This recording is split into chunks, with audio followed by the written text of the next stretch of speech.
My girlfriend blindsided me, breaking up while saying, "I have to cut things out and nothing makes me feel more alone than you." After devoting myself to her mental health, I realized I was never enough. Was it all just a waste? For context, I met my girlfriend approximately 6 months ago on an ordinary day while enjoying drinks at a bar. I pursued her vigorously, even though she was somewhat apprehensive due to hearing rumors about me still seeing my previous ex at the time, which were not true. Eventually, thanks to my consistent support, she developed feelings for me. This was her first relationship, and it was my first after a 3.5-year on and off toxic relationship, so I was mostly guiding her through the experience. The initial couple of months were quite solid, although I felt the need to help her navigate the relationship to keep her feeling secure. Early on, there were instances when she would avoid discussing sentimental topics with her friends, or if I mentioned something sweet she had said in their presence, she would brush it off because they had never seen that side of her before. She met this same group of friends on the day she met me, and they quickly became best friends. We had some disagreements along the way, but they were minor and quickly resolved without much difficulty. Much of it was simply us learning to communicate effectively with one another. We took a trip together, spent time with each other's families, and our relationship was blossoming quickly, and I genuinely saw a future with her, albeit it was still very early on. About a month ago, she moved from one apartment to another, and everything seemed to spiral out of control. She was already under significant stress due to her sister being diagnosed with cancer, which is very treatable, but she was understandably stressed, and I did my best to support her. This was when her mental health really began to deteriorate. It took almost 2 weeks to move everything out of her old apartment, get it into her new one, and settle everything in place. I dedicated several days a week to helping her, going back and forth and carrying things. She experienced multiple crying spells a day or mental breakdowns, as she referred to them, over trivial matters. Eventually, these breakdowns escalated to larger issues, such as work-related stress, her disrupted schedule, my making a joke she did not appreciate, and her feeling insecure about our relationship because she thought I could leave her and break her heart at any moment. Approximately 2 weeks ago, she needed to wake up at 7 a.m. for work. While I woke up at 8 a.m. she became frustrated and cranky, which led to an argument over my ability to sleep in while she could not. At times, she claimed that I was the reason she got out of bed late. I am not required to be in the office until 10 a.m., while she needs to be there by 9 a.m., because she did not want to rise without me. This occurred only a few times, but it was enough for her to make a big issue out of it. Later that week, she suggested that we should spend fewer nights together during the week so that we could realign our schedules. She wanted to wake up at 6 a.m., work out, and be in bed by 9 p.m. each night, while I am sometimes in the office until 6 or 7 p.m. and then go to the gym afterward, which disrupted her schedule. She needed to modify her routine to feel sane again, as she put it. Nevertheless, despite not wanting to spend nights together, she still wanted to see me almost every other night, whether it was for me to hang curtains because she was uncomfortable climbing a step stool, to hang pictures, to build her bedside table, or just to see me after a bad day. I did not mind doing these things for her because she was my girlfriend, and I wanted to alleviate her stress and anxiety, but it left me with almost no time to focus on adjusting my own schedule. 2 weekends ago, we planned to spend a quiet night and she was going to prepare dinner. We would drink wine, and watch a show. She went out with her girlfriends for happy hour while I finished work and went to the gym. Around 7 p.m., when I was leaving the gym, she called to inform me that she and her friends were heading to another bar.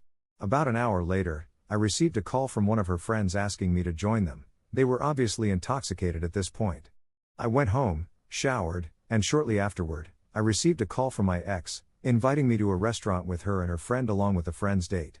I could tell that my ex was also drunk. She behaves differently at a certain level of intoxication, which is not pleasant.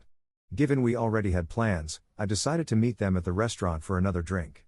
My ex was somewhat rude and standoffish at the restaurant, and when I expressed my annoyance, she pressed me about what was bothering me, clearly not recalling the conversation we had just had minutes earlier. Her apartment was within walking distance of the restaurant, and this is when everything went downhill. On our way back, she started yelling at me for arriving late to the restaurant, missing the fact that she had cancelled our plans earlier that evening. Once we arrived at her apartment, she began rambling about various things, speaking about people who were not actually present. When she went to pour herself a glass of wine and I asked what she was doing, she insisted she was getting wine for the others, yelled at me, slammed doors, threw things around her apartment, cursed at me, and at one point, stormed out into the hallway and cried loudly. At one point, I had enough of her cursing at me and went to my car. She bombarded my phone with calls, failed to remember I was at her apartment but still wanted me to return, and then did not recall anything at all. The following morning, She had no recollection of the previous night but mentioned it was not the first time something like that had occurred, along with the fact that such incidents ran in her family. At one moment, I genuinely believed she was experiencing a mental breakdown and that I would need to call someone. Throughout last week, I grappled with the chaotic memories of her drunken night and how troubling the entire experience had been, yet I continued to love her and chose to regard it as an isolated incident since she vowed it would never happen again. She faced an exceptionally challenging week filled with work stress and residual anxiety from that night, leading to crying spells. Towards the end of the week, we got into another argument regarding our schedules.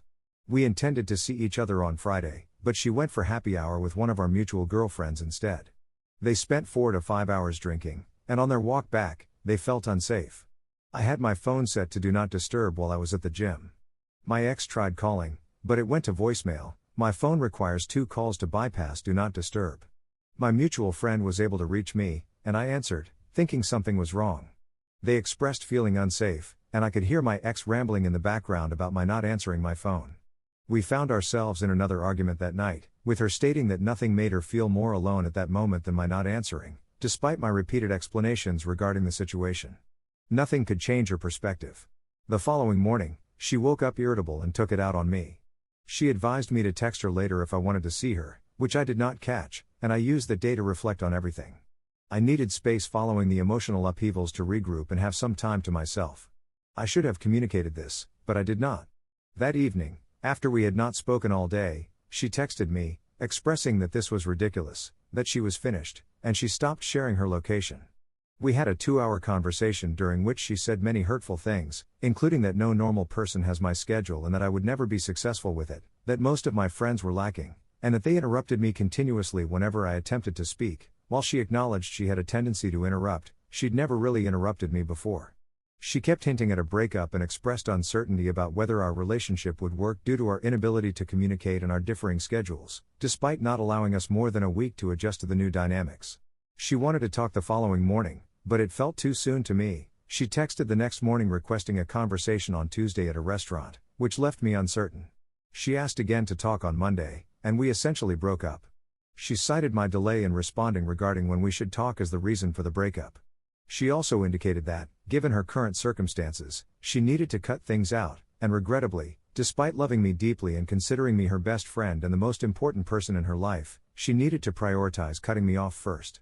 In the last day, I have noticed several of her likes on Instagram that reflect sentiments about never settling for being the low-maintenance girl and desiring a man who always initiates dates, surprises her with flowers, writes her love letters unexpectedly, and consistently assures her of his feelings. This broke my heart.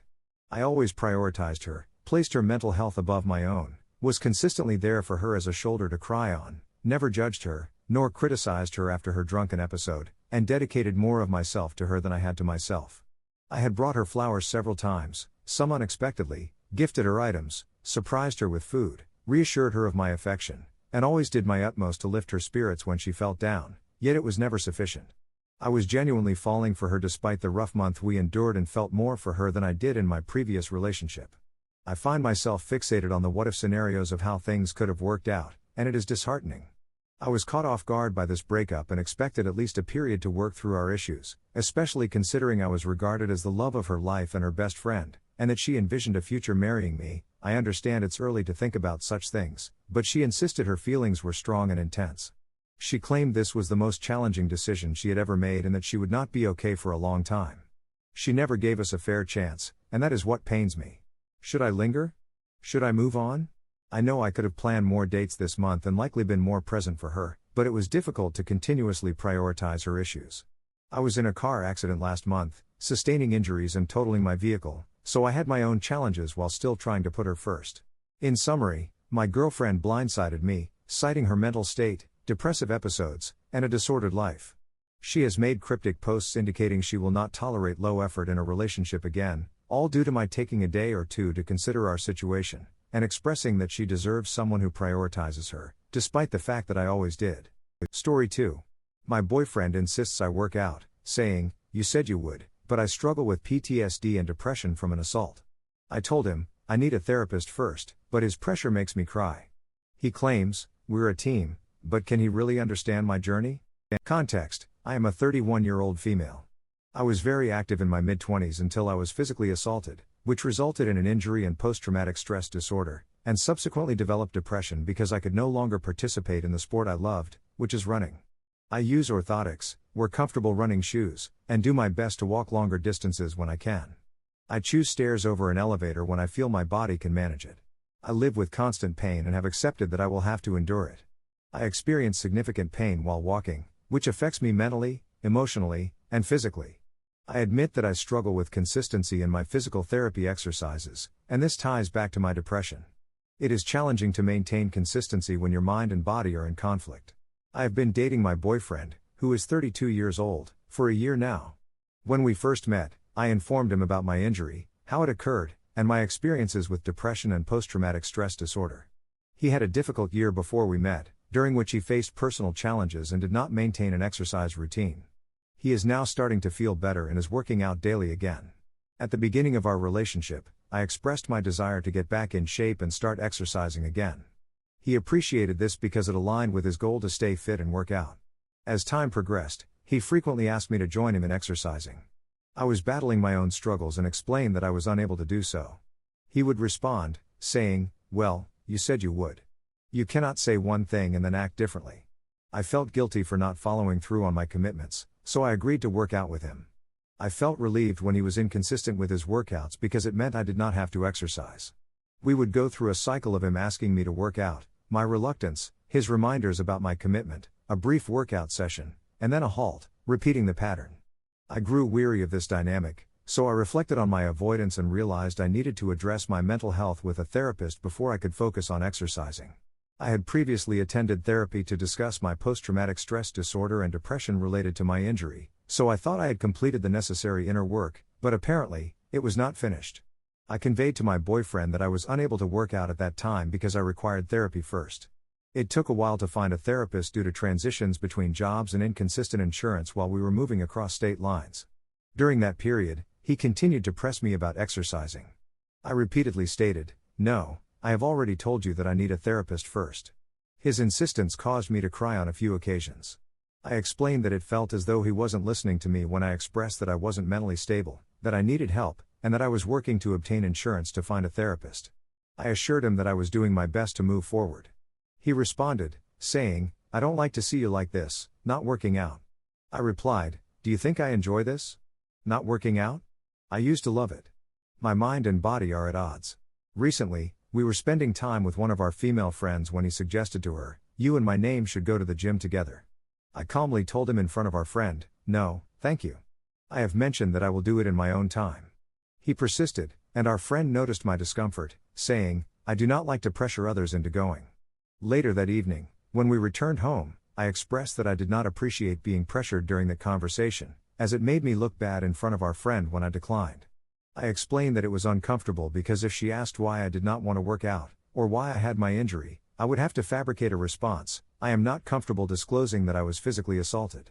He apologized and assured me he would not do that again. The following night, he asked, "Did you find a therapist?" This irritated me because it felt as though he was rushing me into actions when I had asked him to allow me time. I finally obtained health insurance, went for an annual physical, and was referred to a therapist. I inquired about antidepressants because I recognized that I was struggling to engage in activities I once enjoyed. So, when he pressed me about whether I had found a therapist, it frustrated me. I mentioned that I would find one on my own and would handle it.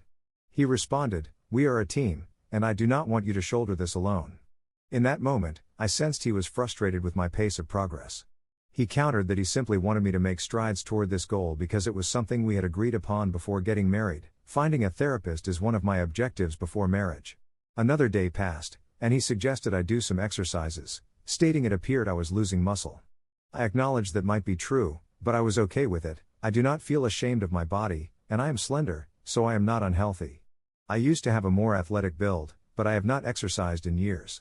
He remarked, "I prefer a partner who works out and stays healthy."